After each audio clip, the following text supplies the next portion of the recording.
كم مرت بنا أيها الإخوة من معاصي، وكم وقع منا من تقصير. السؤال: كم مرة بكينا على ذنوبنا؟ كم مرة بكينا على معاصينا؟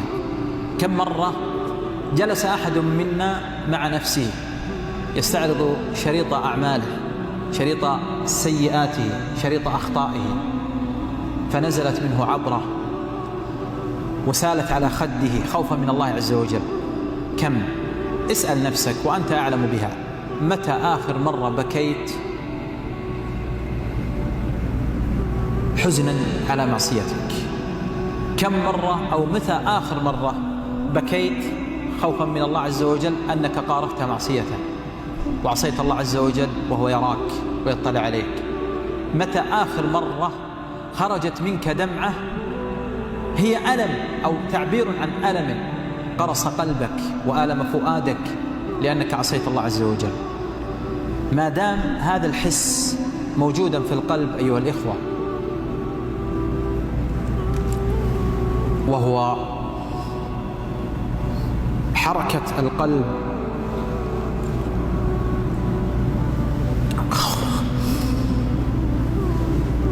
خوفا من الله سبحانه وتعالى على الذنب والمعصية، فهذه علامة إيمان، ولا يزال القلب فيه حياة ما دام يحس بألم المعصية ووخز الذنب. لكن الخوف، كل الخوف أن تستمر الذنوب على القلب فلا يبالي الإنسان حتى ربما مر عليه في اليوم الواحد عدة ذنوب ولم يتأثر، ويكون الذي يغره ستر الله عز وجل.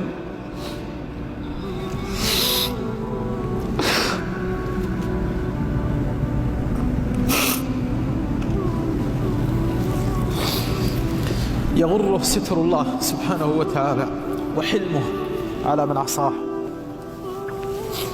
فيستمر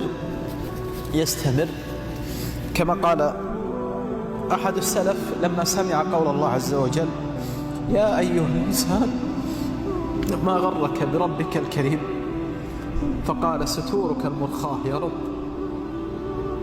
ما غرك بربك الكريم، قال: ستورك المرخاة. فنسأل الله جل وعلا بأسمائه الحسنى وصفاته العلى